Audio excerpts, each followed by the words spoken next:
राजा रघुवंशी हत्याकांड मामले में लोगों के मन में बार बार ये सवाल उठ रहा था कि सोनम जिसकी नई नई दुनिया बसी थी, उसने अपनी दुनिया, अपनी जिंदगी क्यों उजाड़ दी। तो आपको इस वीडियो में बताते हैं सोनम ने ऐसा क्यों किया। दरअसल महज 24 साल के सोनम उम्र में भले ही कम थी, लेकिन उसके सपने, उसकी ख्वाहिशें बहुत बड़ी थी। पैसा कमाने का लत था। जब वो रात से मिलती है अपनी फैक्ट्री में, तो यारी दोस्ती होती है, दोनों के बीच बातचीत होती है और फिर हवाला के जरिए दोनों मोटी कमाई करने लगते हैं। दोनों की ख्वाहिशें और बढ़ती चली जाती हैं। सोनम नहीं चाहती थी कि उसके हाथ से पैसों की गड्डियां छूटे और राज नहीं चाहता था कि उसके हाथ से सोनम छूटे।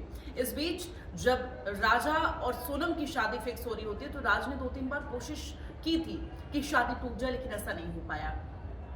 फिर फरवरी में दोनों की सगाई हो गई और मई में शादी हुई।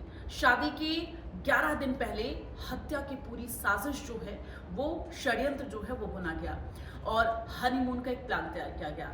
11 मई को शादी होती है। 16 मई को सोनम अपने मायके आती है और वहां आते से उसने टिकट बुक कर लिया और उसके बाद हनीमून के लिए और राजा को मना लेती है। सीधे वो पहुंचते हैं शिलोंग और पहले वो कामाख्या देवी दर्शन के लिए जाते हैं और फिर शिलोंग में घूमने के बहाने उसे डबल टिकर ये लोग ब्रिज पर जाते हैं, जहां पर राजा की निर्मम हत्या की जाती है। ये प्लानिंग जो है राज के दोस्तों के साथ मिलकर तैयार की जाती है। हत्या की 2 प्लानिंग थी, ए और बी दोनों प्लान थी।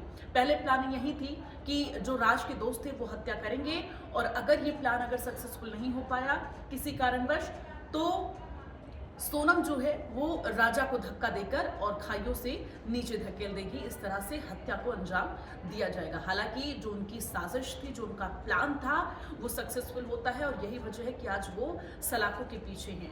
और अब जो हवाला कारोबार के जरिए वो पैसे कमा रहे थे, वो मोटी कमाई भी उनकी रुक गई है, जिसके लिए उन्होंने ये पूरा खूनी खेल रचा था।